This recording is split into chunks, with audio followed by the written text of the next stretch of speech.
主席， Third question, Mr. Chong Ho-fung.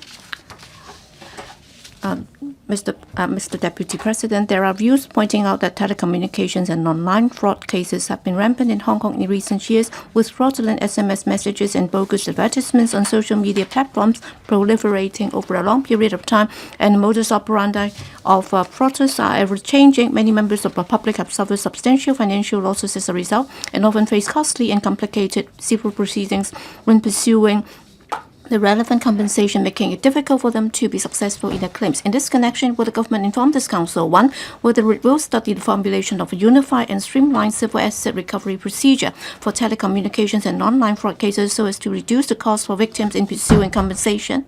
2. Whether it will, by drawing on the experience of other jurisdictions, enact legislation to stipulate the legal obligations of telecommunications operators and social media platforms in telecommunications and online fraud cases, such as screening suspicious SMS messages and suspending the services of users involved in fraud, as well as the compensation liabilities to be borne. And 3. Whether it will make it mandatory for local telecommunications operators to use artificial intelligence and big data technologies to instantly intercept fraudulent bulk SMS messages and suspicious calls at the network source, and stipulate that victims of the relevant fraud cases may claim losses from telecommunications operators that have not complied with these requirements. Secretary for Commerce and Economic Development. President, given the prevalence of telecommunication services and online communications, including social media and instant messaging applications, it has become a global trend where fraudsters conduct fraudulent activities through telephone and online communications. As a regional communication hub, the government attaches great importance to the integrity and effectiveness of Hong Kong telecommunication systems. Drawing on the experience of other jurisdictions and taking into account the local circumstances in Hong Kong, the government adopts a multi-pronged approach to combat fraudulent activities through interdepartmental efforts. According to the figures provided by the Hong Kong Police Force, the police, although around 43,000 fraud cases were recorded in 2025, this represents a slight decrease of about 3% as compared to the number of 2024. This marked the first decline since the number of fraud cases had been rising year on year since 2019, whilst the financial losses fell from approximately 9.2 billion Hong Kong dollars to approximately 8.1 billion Hong Kong dollars, a decrease of about 11%, demonstrating the effectiveness of the anti-fraud efforts made by various government departments. Regarding the regulation of telecommunication services providers, or TSPs, the Communications Authority, or CA, is empowered under the Telecommunications Ordinance, that is TO, to regulate TSPs. In addition to the regulatory requirements stipulated under the TO, CA also reviews and updates the license, conditions, and codes of practice from time to time in light of market developments and the latest fraud trends provided by the police, ensuring that the regulatory regime of TSPs can keep pace with the times.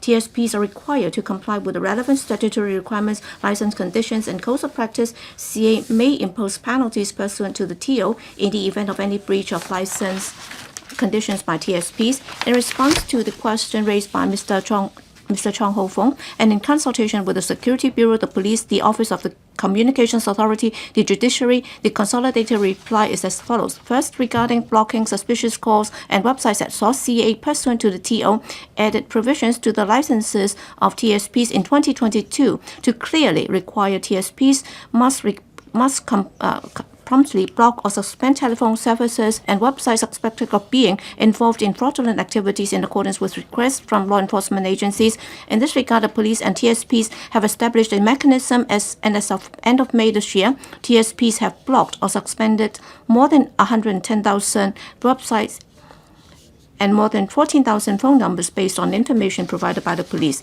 Secondly, regarding the detection of suspicious calling or SMS sending patterns, CA promulgated a code of practice in April 2023 to require TSPs to monitor calls and SMS messages originated from the networks and systems. Once a TSP has detected that the telephone number has made a large number of calls or sent a large number of SMS messages within a short period of time, the TSP must suspend the services of the relevant local telephone number. Currently, TSPs are deploying various technologies such as AI and big data for monitoring. As of end of May this year, the services of around 1.59 million local telephone numbers have been suspended accordingly.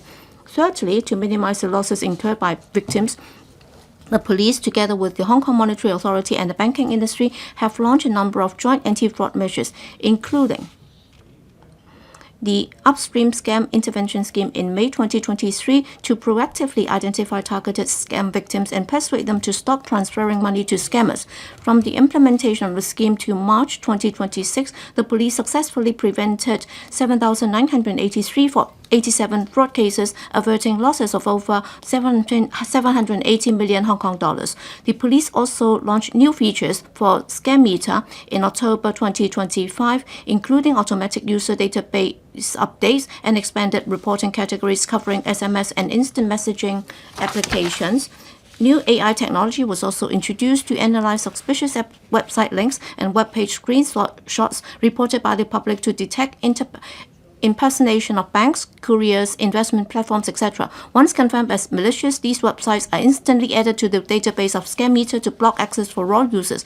Regarding civil proceedings to recover the loss, including those arising from telephone and online scams, depending on the amount involved, citizens may bring the case before the Small Claims Tribunal or SCT, the District Court or the Court of First Instance of the High Court. The SCT adopts a generally less formal approach to proceedings, providing a relatively quick and inexpensive avenue for litigants in person without legal representatives to resolve civil disputes involving lower claim amounts.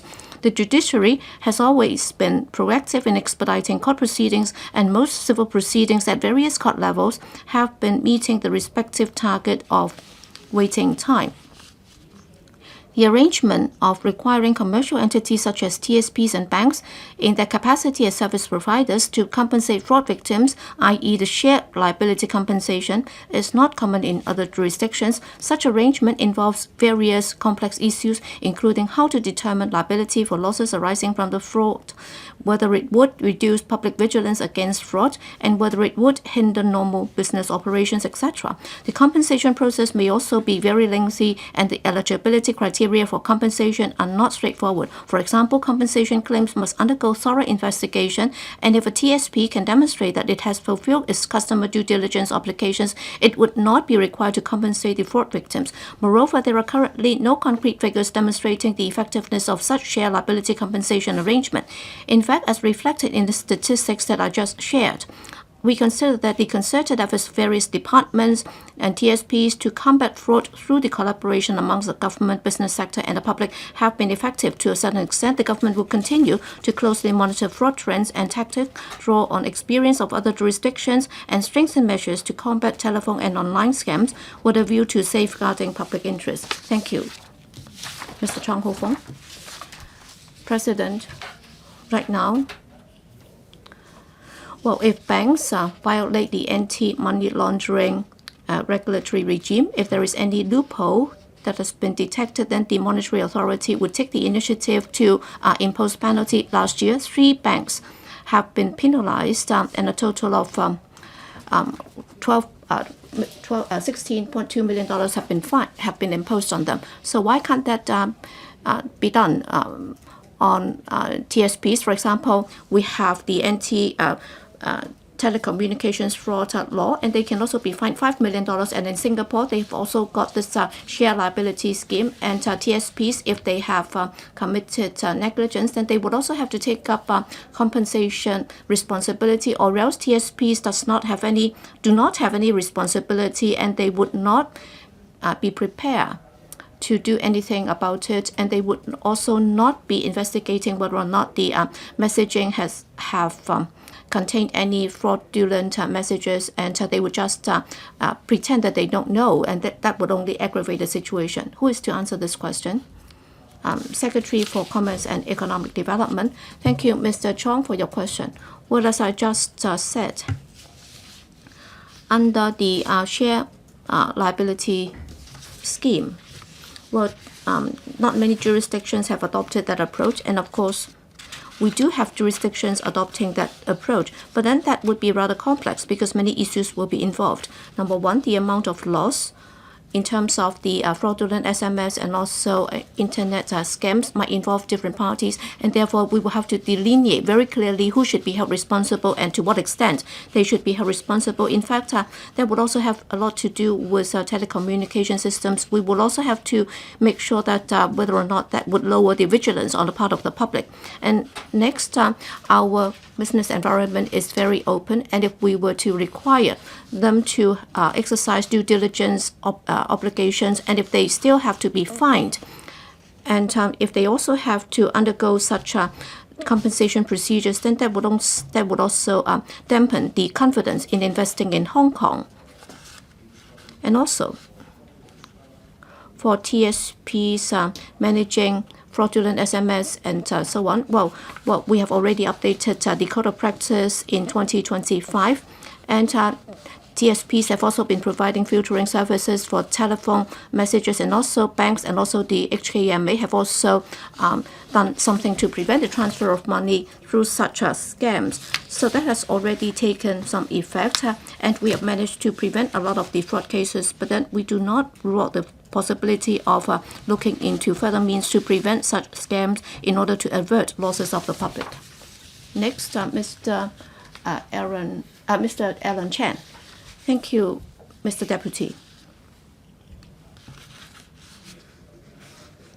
Mr. Deputy, first of all, I'd like to thank the Secretary for Commerce and Economic Development and his team in terms of combating such scams. They have worked very hard.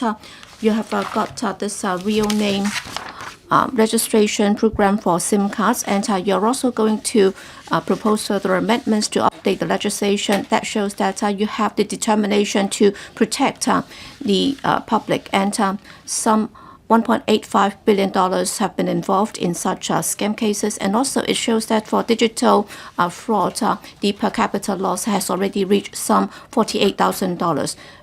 So that's one of the highest amongst the markets that have been interviewed.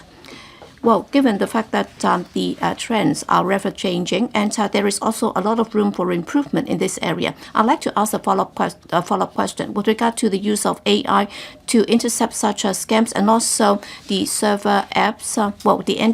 The scam meters apps has already seen a download of over 1.8 million.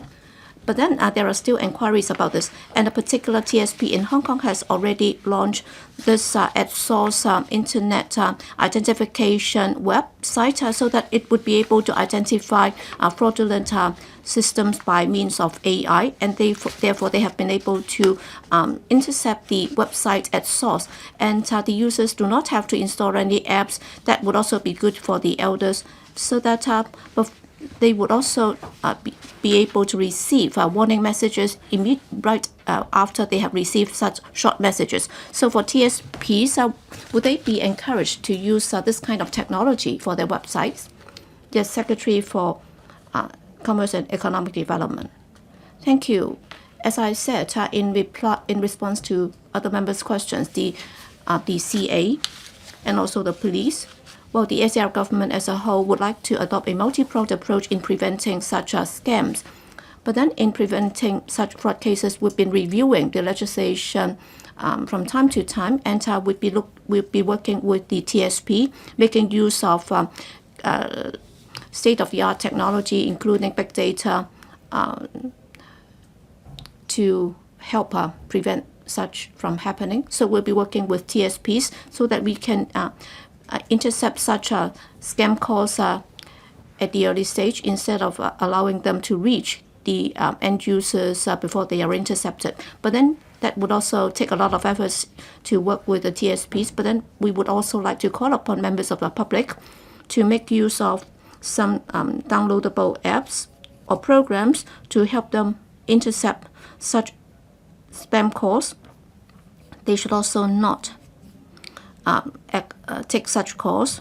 They should not click the clickable links or browse the particular websites, because in this day and age, with the development of technology, it can go beyond your imagination. Yes, TSPs and government and also the police have been working very hard to prevent such fraud cases, but then with the advancement in technology, sometimes it's hard to prevent them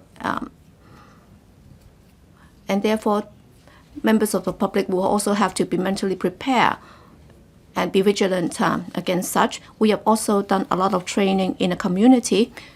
In particular, we have to help the elders to understand how serious these cases may be in order to prevent them from falling victims to them. Next, Mr. Aaron Bock. Such cases have been developing or evolving rapidly, and therefore SFC has been working with companies to protect consumers 3.0, and then the user protection features, and also proactive detection in order to detect malicious advertisements. And also they would be working with regulators to provide a direct reporting channel, and also to enhance the awareness of the users. Well, since coming into effect last year, the Anti-Scam Consumer Protection Charter has been working for some time now. So how effective has it been? Secretary, well, the Monetary Authority, the MPF Authority, and also the SFC, rolled out the Anti-Scam Consumer Protection Charter 3.0 in July last year.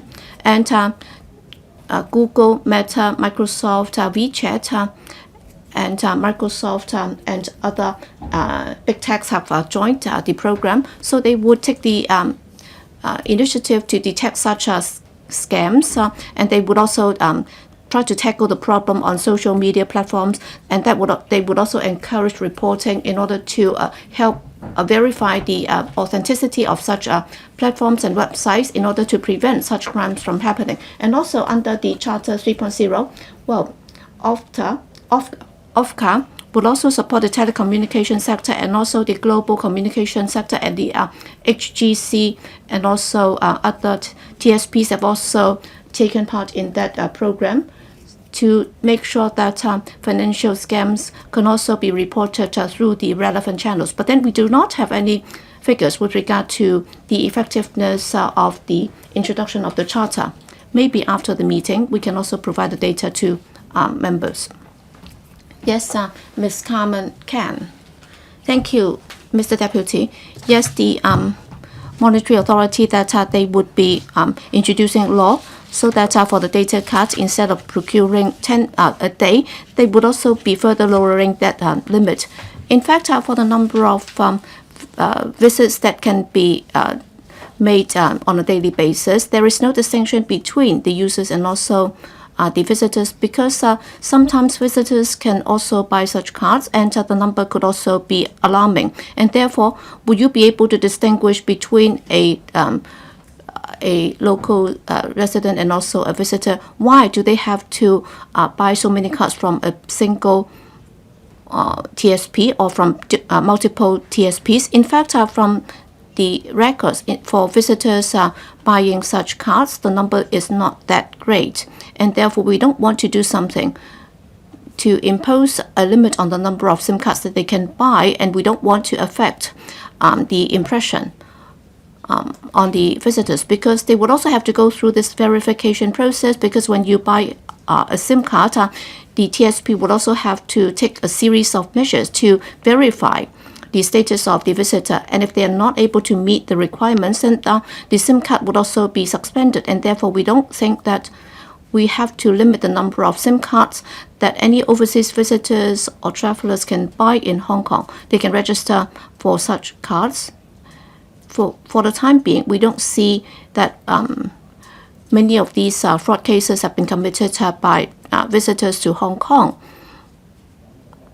And therefore, we are still studying the situation. We don't think that there is a need for the time being. But then if the circumstances have changed and if the situation is getting worse, then we might consider that later. Thank you. Mr. Thomas So. Thank you, Mr. Deputy. Very often, the scammers would make use of the advertising channels to commit such crimes. For example, they might falsify themselves or impersonate as banks and other institutions in committing such crimes. It's been so prevalent that even for normal calls, sometimes members of the public dare not take them because they are concerned that they might be scam calls.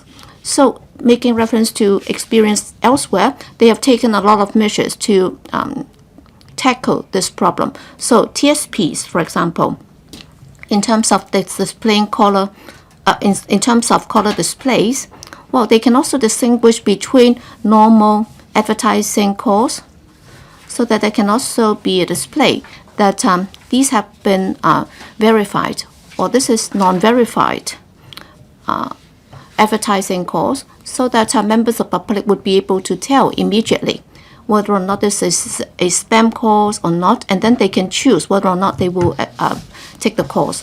Yes, SCEPD, thank you. Well, for impersonation of SMS and also messaging and so on. In fact, within a short space of time, if the TSP notices that there has been a large number of calls made, in fact, that has already been introduced in 2023. We have this registration system introduced, and that's done since October 2023. And the sender and institutions only, if they have been registered, they would be allowed to send out messages with the hashtag. And they can also send that to Hong Kong mobile service users so as to help users to distinguish whether or not these are spam calls. Well, as of May 2026, 850 such companies have already been registered under the registration system. And in terms of anti-scam calls, in fact, we have also got this caller display of +852. So as soon as that number enters the caller display system of the user, there would also be a voice alert to help the user distinguish that is possible that is a spam call. We would be adopting different approaches in order to help the public to prevent them from being victimized. Yes, Mr. Alex Fan, I'd like to know more about the consequential work done after they have been victimized, to recover the assets, thanks to the no consent letter introduced by the police. In fact, very often the members of the public will have to detect such crime, and then they will have to report that, and then after JFOU, that is the account of the scammer, will then be issued with this letter, because very often to recover the assets from the scammer would be something that is a race with time, and therefore the banks would have to be aware of such high-risk operation. For example, for suspicious transactions, indication. For example, if there has been very frequent transactions, and banks will immediately be able to trigger the mechanism so that the first tier and multiple tiers of transactions can also be detected, and then that could also help safeguard the public. In fact, we introduced that system in October 2023. The 10 major banks have deployed staff to the police headquarters to work, and that would also enhance our efficiency in tracking the scammers in order to help reduce the number of victims. In fact, the most important thing is before the money goes into the banking system, that would have to be intercepted. And in terms of intercepting such fraud money, well, that has been we have been able to reduce that by 1.2 months, and then most of the cases can also be detected within 2 hours. And then on the as at the 31st of March 2026, our anti-fraud coordination center, well, we have already suggested that 11,760 interception calls have been made, and some $1.43 billion have been intercepted. And also, starting from May 2023, we have also introduced this proactive function. That is, if banks detect that there are high-risk operations, then the bank will immediately contact the account holder to give them advice. In fact, as at the 31st of March 2026, some 7,987 such cases have been prevented from happening. And also, with regard to the use of letter of no consent, I don't have the figures with me now, but then that's one of the means that we have adopted to prevent the fraud money from entering into other systems. Question 4, Mr. Rock Chan.